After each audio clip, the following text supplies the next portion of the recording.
ನಾನೇ ಇಟ್ಕೊಂಡ್ಬಿಡ್ಲ ಓಕೆನಾ? Thank you so much. ಪ್ರತಿ ವರ್ಷ ಬರ್ಡೇ ಅಂದಾಗ ಏನಾದರೂ ಒಂದು ಸರ್ಪ್ರೈಸ್ ಇಟ್ಕೊಂತಿದ್ರಿ ಫ್ಯಾನ್ಸಿಗೋಸ್ಕರ, ಬಟ್ ಈ ಸಲ ಫ್ಯಾನ್ಸ್ಗೆ ನಿರಾಸೆ ಮಾಡಿದ್ರು. ರೀಸನ್ ಏನು? ಇಲ್ಲ, ನಿರಾಸೆ ಮಾಡಿದ್ದೀನಿ ಅಂತ ಅನ್ನಿಸ್ತಾ ಇಲ್ಲ. ಬಿಕಾಸ್ ಉಗ್ರದಮ್ಮಿಂದ ಒಂದು ಫೋಟೋ ರಿಲೀಸ್ ಮಾಡಿದ್ವಿ, ಪಿಕ್ಚರ್ ರಿಲೀಸ್ ಮಾಡಿದ್ವಿ. ಆ್ಯಂಡ್ ಮೋರ್ ದೆನ್ ಎನಿಥಿಂಗ್ ಏನೇ ಬಿಟ್ಟರು ಸ್ವಲ್ಪ ಅಚ್ಚುಕಟ್ಟಾಗಿ ಬರಬೇಕು, ಕರೆಕ್ಟಾಗಿ ಪ್ರೆಸೆಂಟ್ ಮಾಡಬೇಕು ಅನ್ನೋದಷ್ಟೇ ನಮ್ಮ ಒಂದು ಕಾಳಜಿ, ಅದು responsibility. And more than anything ಉಗ್ರದಮ್ ಆಗಲಿ, ಅಫ್ಕೋರ್ಸ್ ಇವನ್ ಪರಾಕ್ ಆಗಲಿ, ಏನಾರೋ ಒಂದು ಆಚೆ ಬರಬೇಕಾಗಿತ್ತು. ಬಟ್ ಅದಕ್ಕೆ ಆದಂಥ ಕಾರಣಗಳಿದ್ದಾವೆ. ಅದು ಬಿಟ್ಟರೆ ಬೇರೆ ಯಾವ ಉದ್ದೇಶವೂ ಇಲ್ಲ. ಸೊ ಅದೊಂದೇ ಕಾರಣದಿಂದ ಬಿಡೋಕ್ಕಾಗಲಿಲ್ಲ.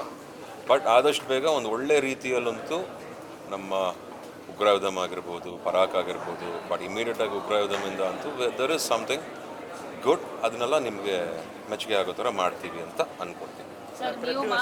ಪ್ರತಿ ವರ್ಷ ಒಂದು ಹುಟ್ಟುಹಬ್ಬ ಅಂದಾಗ ಒಂದು ನಿರೀಕ್ಷೆ ಇದ್ದೇ ಇರುತ್ತೆ. ಸೊ ಈ ಸರಿ ಸ್ವಲ್ಪ ಅಭಿಮಾನಿಗಳಿಗಿದೆ, ಯಾಕಂದ್ರೆ ಕಳೆದ ವರ್ಷ ಬಗೀರ ಇತ್ತು. ಹೌದು, ನನಗೂ ಗೊತ್ತಿಲ್ಲಪ್ಪ ಯಾಕೆ ಹಂಗಾಯಿತು ಅಂತ. There is a reason behind everything actually. ಈಗ ನಾವು ಹಲವಾರು ದಿನದಿಂದ ಕೆಲವನ್ನ ಪ್ಲ್ಯಾನ್ ಮಾಡ್ಕೊಂಡಿರ್ತೀವಿ. ಬಟ್ ಸನ್ನಿವೇಶ ಸಿಚುವೇಶನ್ಸು ನಮ್ಮ ಕೈಯಲ್ಲಿರಲ್ಲ, ಘಟನೆಗಳು, ವಿಷಯಗಳು. ಸೊ ಹಾಗಾಗಿ ಇರ್ಬೋದು, ಅದು ನಮ್ಮ ಒಂದು ಪ್ರಾಬ್ಲಮ್ಮು. ಸೊ ಅದರಿಂದ ಯಾರು ವರಿ ಮಾಡೋ ಅಂಥದ್ದೇನಲ್ಲ ಈಗ ಸದ್ಯಕ್ಕೆ. ಸೊ ಹಾಗಾಗಿ ಆದಷ್ಟು ಬೇಗ ಬೇರೆ ರೀತಿಯಲ್ಲಿ ಒಂದು ಒಳ್ಳೆ ವಿಡಿಯೋ, ಏನೋ something related to the movies ಏನಾದ್ರು ಬರುತ್ತೆ ಅಂತ ಹೇಳಲಿಕ್ಕೆ ಇಷ್ಟಪಡ್ತೀನಿ. I am so sorry. ನನಗೆ ಬೇಜಾರಾಗ್ತಿದೆ. ಇದು ಯಾವಾಗಲೂ ಆಗ್ತಿರ್ಲಿಲ್ಲ. ನಾರ್ಮಲಿ ತುಂಬ ಚೆನ್ನಾಗಿ ಒಂದು 17th ತುಂಬ ಸರ್ಪ್ರೈಸಿಂಗ್ ಆಗಿ ನನ್ನ ತುಂಬ ಇಷ್ಟಪಡೋ ನಮ್ಮ ಅಭಿಮಾನಿಗಳಿಗೆಲ್ಲ ಏನಾದ್ರು ಸರ್ಪ್ರೈಸ್ ಕೊಡ್ತಾ ಇದೆ. ಬಟ್ ತಪ್ಪು ತಿಳ್ಕೊಬೇಡಿ, ಅಟ್ಲೀಸ್ಟ್ ಫೋಟೋ ಕೊಟ್ಟಿದ್ದೀವಲ್ಲ, ಪ್ಲೀಸ್ ಐ ಹೋಪ್ ನಿಮಗೆಲ್ಲ ಇಷ್ಟ ಆಗಿದೆ ಅಂತ. ಸರ್, ನೀವು ಮಾತಿನ ಮಧ್ಯೆ ಒಂದು ಹೇಳ್ತೀರಾ, ಅಂದರೆ ಟೆಕ್ನಿಕಲ್ ಇಶ್ಯೂಸ್ ಆಗಿರ್ಬೋದು, ಏನೋ ಅಹಿತಕರ ಟೆಕ್ನಿಕಲ್ ಇಶ್ಯೂಸ್ ಆದರೆ ಇಷ್ಟೊತ್ತಿಗೆ ನೀವು ಕ್ಲಿಯರ್ ಮಾಡ್ತಿದ್ರಿ, ಅದಕ್ಕೆ ಯಾವುದೇ ಅವಕಾಶ ಇರ್ತಾ ಇರಲಿಲ್ಲ.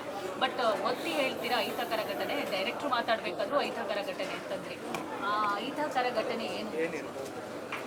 ಅಮ್ಮ, ಅದನ್ನು ಹೇಳ್ಕೋಬೇಕು ಅಂತಲೂ ಇಷ್ಟ ಅಲ್ಲ ಕಣಮ್ಮ ನನಗೆ. ಫಸ್ಟ್ ಆಫ್ ಆಲ್ ಕೆಲವು ವಿಚಾರಗಳನ್ನ ನಾವೇ ಇಟ್ಕೋಬೇಕು ಅಂತ ನಾನು ಅಂದ್ಕೊಂಡು ನಂಬಿರೋನು ನಾನು. ಸೊ ಹಾಗಾಗಿ ಆಮೇಲೆ ಏನೇ ಗ್ಲಿಚಸ್ ಅಂತ ಬಂದ್ರೂ ಸಮ್ಟೈಮ್ಸ್ ಔಟ್ಪುಟ್ ಕರೆಕ್ಟಾಗಿ ಬರೋವರೆಗೂ ಅಷ್ಟು ಸುಲಭವಾಗಿ ಬರೋಲ್ಲ, ಯಾವುದೇ ಸನ್ನಿವೇಶ ಆಗಿರಲಿ, ಯಾವುದೇ ಸಿಚುವೇಶನ್ ಆಗಿರಲಿ. ಸೊ ಎಲ್ಲದನ್ನೂ ಪರಿಗಣಿಸಿ ಎಲ್ಲದನ್ನೂ ಯೋಚನೆ ಮಾಡಬೇಕು ಅಂದರೆ ಕೆಲವು ವಿಷಯಗಳಿಂದ ಆಗಿಲ್ಲ ಅಂತ ಹೇಳಿದ್ರು. ಸರ್, ಈ ಸಂದರ್ಭದಲ್ಲಿ ಅದು ಕೇಳೋದು ಸರಿನೋ ಗೊತ್ತಿಲ್ಲ. ಅಹಿತಕರ ಘಟನೆ ಅಂತ ಅಂದರೆ ತಿಳಿದಿರೋ ಮಾಹಿತಿ ಪ್ರಕಾರ ಸಹ ನಿರ್ಮಾಪಕರ ಮಗ ತೀರ್ಕೊಂಡಿದ್ದಾರೆ ಅಂತ ಹೇಳಿ ಕೇಳ್ಪಟ್ವಿ. ಯಾವ ಚಿತ್ರದ ಸಹ ನಿರ್ಮಾಪಕರ ಮಗ ತೀರ್ಕೊಂಡಿದ್ದಾರೆ? ಸಹ ನಿರ್ಮಾಪಕರ ಅಂತ ನನಗೆ ಗೊತ್ತಿಲ್ಲ, ನನ್ನ ಫ್ರೆಂಡ್ ಮಗ ಅಂತ ಅನ್ಕೋಬೋದು.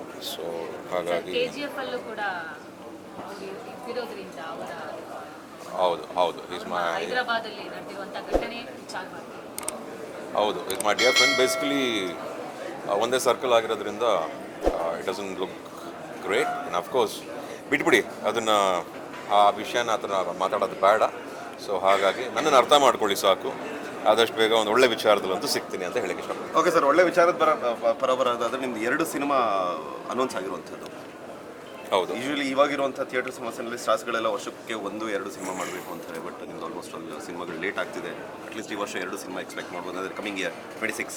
ಸರ್, ನಿಜವಾಗ್ಲೂ ಜೆನ್ಯೂನ್ಲಿ ಹಾರ್ಡ್ ವರ್ಕ್ ಅಂತೂ ಮಾಡ್ತೀವಿ 2 ಸಿನಿಮಾ ತರೋಕ್ಕೆ.